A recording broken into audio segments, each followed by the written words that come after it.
Everyone.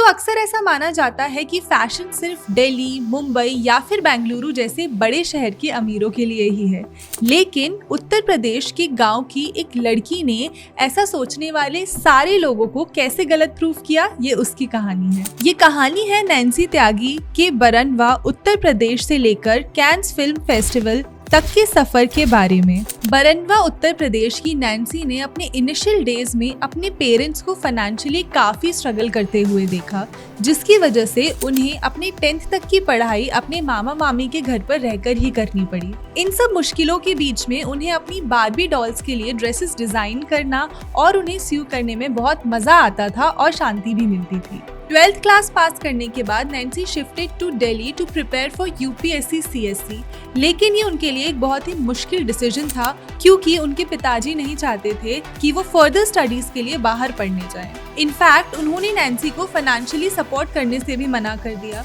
उस समय उनकी माँ ने फैक्ट्री में काम करके उनके सपनों को उड़ान दी। नैन्सी का प्लान आईएएस ऑफिसर बनने का था, लेकिन लाइफ का प्लान कुछ और ही था। 2020 में कोविड की वजह से लॉकडाउन लगने के बाद उन पे बहुत ज्यादा फाइनेंशियल प्रेशर आ गया। इस सिचुएशन में उन्होंने डिसाइड किया कि क्योंकि अब वो लॉकडाउन की वजह से ऑफलाइन कोचिंग में नहीं जा सकती, तो उनको अपने सुइंग और डिजाइनिंग के टैलेंट को यूज करके कंटेंट क्रिएशन में अपना हाथ आजमाना चाहिए। ये सब करते हुए उनकी आंखों में सिर्फ एक ही सपना था कि वो कैसे अपनी माँ की फैक्ट्री के काम को छुड़वा सकती हैं और कैसे उन्हें एक अच्छी जिंदगी दे सकती हैं। यूपीएससी कोचिंग के लिए उनकी फैमिली ने जो पैसे जमा किए थे उसे यूज करके उन्होंने एक अच्छा कैमरा, लाइट्स और फोन में इन्वेस्ट किया और अपने कंटेंट क्रिएशन की जर्नी स्टार्ट करी। उन्होंने शुरुआत की ट्रांजिशन वीडियोस से, जहां पर ट्रांजिशन के बाद वो अपने स्टिच किए हुए आउटफिट्स शोकेस करती थी। ये वीडियोस वो खुद ही कंसेप्चुअलाइज करती हैं और उनका भाई शूट करता था, लेकिन कड़ी मेहनत के बाद भी कोई रिजल्ट आता दिख नहीं रहा था। उनके ज्यादातर वीडियोस में 400-500 व्यूज आते थे और कुछ वीडियोस में 1000+ व्यूज आते थे। फिर भी उन्होंने 1.5 साल तक लगातार रोज एक वीडियो पोस्ट किया। बीच बीच में वो नए आइडियाज भी ट्राई करती थी जो ट्रेंड कर रहे थे।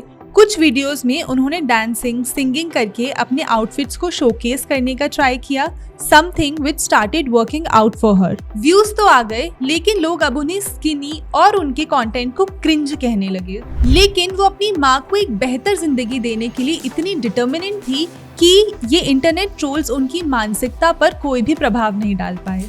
जब उनके वीडियोस को व्यूज आए और उनके अकाउंट की रीच बढ़ी, उन्होंने अपनी एक सीरीज स्टार्ट करी, आउटफिट्स फ्रॉम स्क्रैच, जहां पर उन्होंने ये दिखाना शुरू किया कि वो अपने आउटफिट्स किधर से सोर्स करती हैं, कैसे स्टिच और डिजाइन करती हैं। इस सीरीज के थ्रू उन्हें काफी पॉजिटिव फीडबैक मिलना शुरू हुआ, जिससे उन्हें समझ आ गया कि उन्हें कंटेंट क्रिएशन में, करियर में और लाइफ में यही एक ऐसी चीज है जो उनकी पहचान बनेगा और उनकी माँ का नाम रोशन करेगा। Without any formal training in fashion design, without any moral and financial support from her father and without an initially supportive audience, उन्होंने परसिस्टेंट रहकर और अपनी काबिलियत पर मेहनत करके कैन्स फिल्म फेस्टिवल तक का सफर तय किया, जहां पर उन्होंने अपने डिजाइन किए हुए आउटफिट्स को रिप्रेजेंट किया। देखते हैं क्विकली एक मॉन्टेज उनके कैन्स फिल्म फेस्टिवल के शोकेस का।